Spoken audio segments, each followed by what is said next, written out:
Today on Capitol Hill, Hillary Clinton's email technician failed to appear at a hearing of the House Oversight Committee. Brian Pagliano defied the committee's subpoena with his absence, but another IT expert who was there repeatedly invoked his Fifth Amendment right against self-incrimination. There are pitfalls in the political process, but care should be taken to ensure that we never criminalize policy differences. Yet, it now appears that a Democrat senator wanted to do just that to the grassroots conservative group known as the Tea Party. Ed Berliner has the story. If, in fact, IRS personnel engaged in the kind of practices that have been reported on and were intentionally targeting conservative groups, then that's outrageous, and there's no place for it. The Internal Revenue Service was forced to admit more than 3 years ago that it had indeed selected certain political groups applying for tax-exempt status for intensive scrutiny based on their names or their political angle, most notably going after almost anything with a Tea Party affiliation. That set off an emotional firestorm from those who saw this as nothing more than a government determined to stifle a movement. This is a willful act of intimidation to discourage a point of view. What the government did to our little group in Wetumpka, Alabama, is un-American. It's a story back on the front burner today after federal documents have come to light focusing on a Democratic senator from Rhode Island who several years ago gave an impassioned speech about equal justice for all. Our nation's founders created one institution of government in particular, the jury, to assure that everyday Americans retain a forum where they can get a fair shake against powerful interests. But according to those documents obtained by Judicial Watch, Senator Whitehouse was in 2013 seeking to use those powerful interests, those of the Justice Department and the Internal Revenue Service, to hone in on conservative organizations, with criminal cases showing what he termed fairly straightforward false statements about alleged violations of IRS rules. This once again gives credence to those who believe anything with a Tea Party affiliation is still being improperly hounded by those who seek to discredit them or simply do whatever it takes to make them go away. JD, it's all yours. Thanks, Ed. Let's continue now with our panel. Skyping in from New York City, columnist for the Fiscal Times, Liz Peek. And join us from Newsmax, Washington, conservative strategist Christopher Metzler. Liz, this story reported by Ed Berliner, the irony that on a day when you had Mrs. Clinton's email technicians taking the fifth in a House Oversight Committee hearing, which is legitimate possible criminal wrongdoing, it seems that Senator Whitehouse was looking to criminalize political differences, just trying to compel the Justice Department to engage in criminal prosecutions against Tea Party groups. Your take on that? Well, again, this has come up before, and I think it is preposterous. I think Obama had exactly the right take on it. The problem is it was under his White House that these things happened. And going to today's hearings, I think an awful lot of Americans are just thinking, how can these people not be held accountable? How can it be that Lois Lerner, who was involved, of course, in the targeting of Tea Party organizations, took the fifth and basically, had no comeuppance for having participated in something that I think most Americans think really an egregious abuse of power. And in this email thing, the fact that all these people are taking the fifth, they've been granted immunity by the FBI, Americans are very frustrated. And I think at the end of the day, that frustration will get a lot of people to go and vote because they're really sort of disgusted that our very wonderful, system of government that is supposed to make everybody, as you point out, operating on the level playing field, it simply does not operate in that way. And to that point, Chris Metzler, about 30 seconds, what convinces us that justice has not become just us, just advantages for the Democrats? Nothing convinces us of that in this particular case. First of all, this occurred starting 3 years ago. Where have they been? Why have they not been prosecuted? What are the shenanigans going on with people taking the fifth? this is a problem. It's a problem in large part because conservatives have always been and are continuing to be targeted. This time, in the case of the IRS, give me a break. You can't convince me that there's not something rotten in the state of Denmark here. And even in the District of Columbia.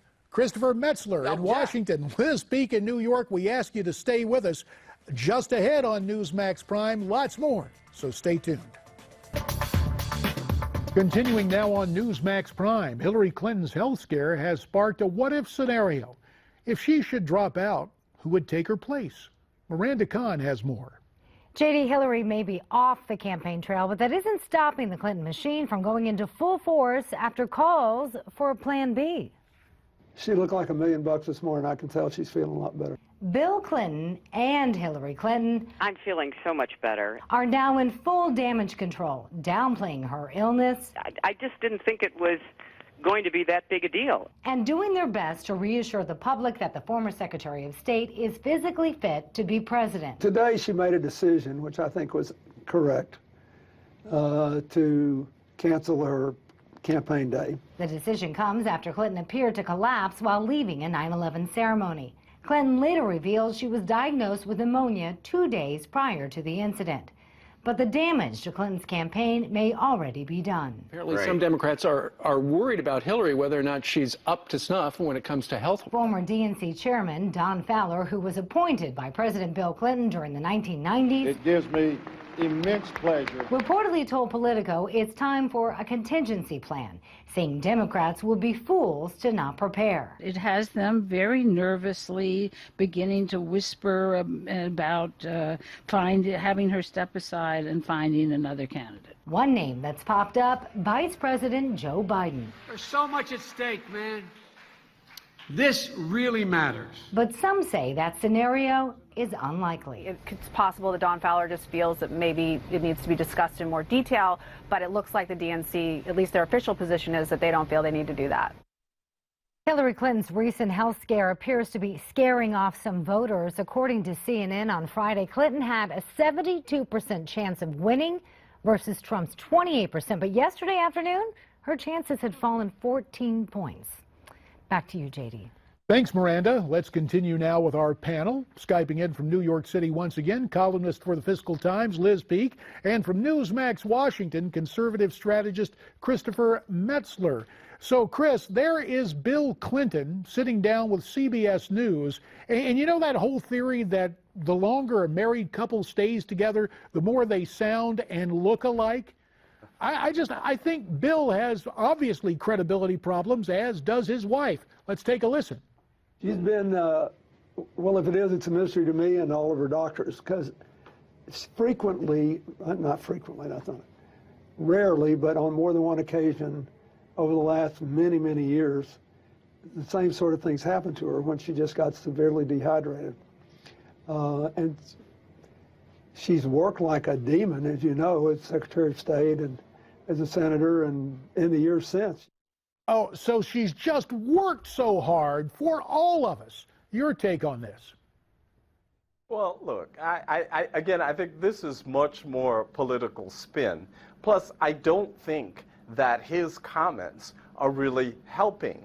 What he's telling us here is there is a pattern going on, and that's the problem. And that's what many people have been saying. In fact, I think his talking about this, as he always does, open mouth, insert foot, we have seen that occurred. And I do agree with you that they are looking and sounding a lot alike. And he says, oh, she's feeling much better. Oh, I'm feeling much better. You know, there are several questions about this. You have pneumonia? Okay, is that the way someone behaves when they have pneumonia? I don't know. How many times have you had pneumonia in the past? What are the signs of pneumonia? I mean, there are all of these kinds of questions. She has a fundamental, uncomfortable relationship with the truth, and that's what we're seeing happen here. And that's what both Clintons have in common. Liz Peek, Yes. When you're on the other side of the aisle, there's a situation where obviously there's a human element devoid of politics, so you have to step carefully. draw policy distinctions, but be, dare we say it, warm as a person. Let's take a listen to my old congressional colleague Mike Pence, now the #2 man on the Republican ticket, sat down last night with Fox News. Here's how he responded to Hillary's health situation. I think the American people have a right to know. We're making a choice here about who's going to lead this country during an enormously challenging time. But let me say again, on the specific issue of her illness today, we wish her well. We're praying for her swift recovery. We want to see her back on the campaign trail.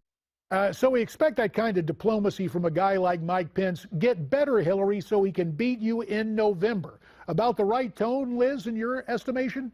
Oh, I thought it was totally the right tone. And by the way, Donald Trump has also expressed concern.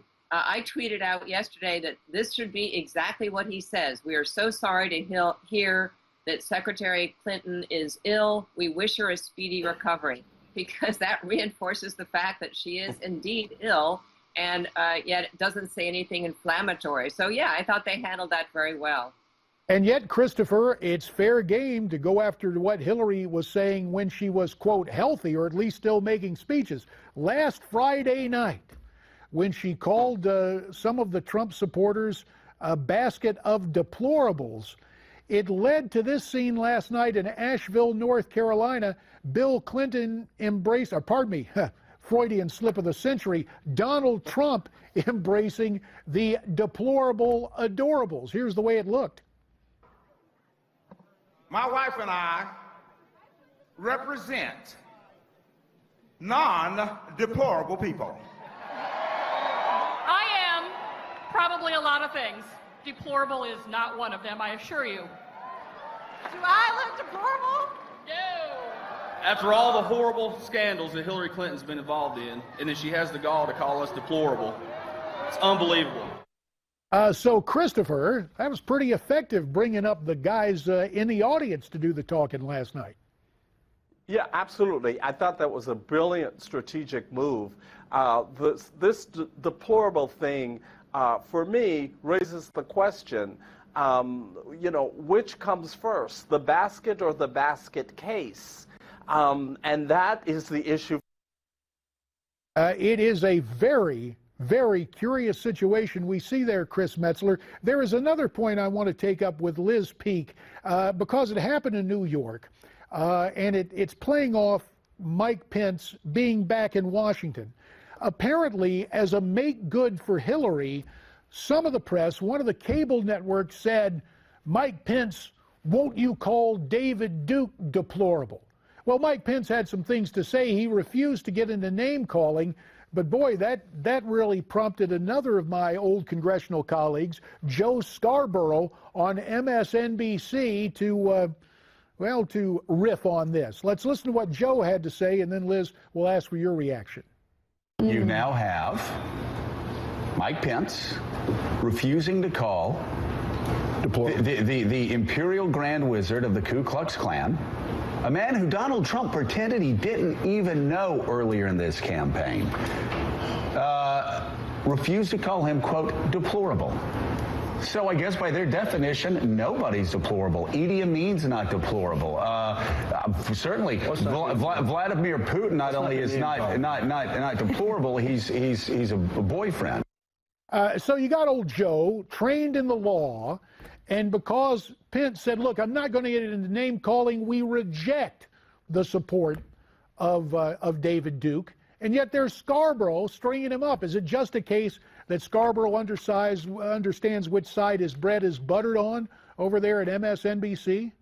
Well, look, I think that the Clinton campaign has made it a tenet of faith that they want to tar Donald Trump and, of course, Mike Pence with the racist brand, and that they're going to continue to hammer on that. This was a stupid thing where they're trying to sort of trick Mike Pence into saying the word deplorable so they can say, oh, look, he's using the same words.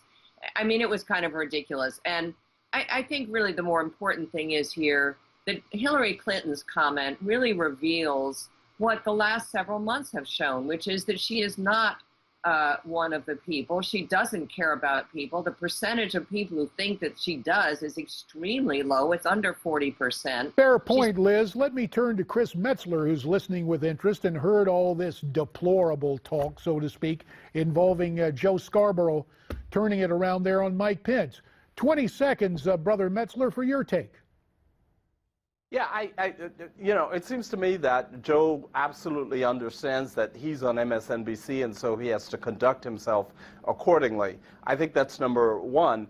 Number two, this whole idea, doesn't he get it? Doesn't he understand what's being said here? Hasn't he seen how they have conducted this campaign and they conducted the last campaign in which she ran for president against Obama?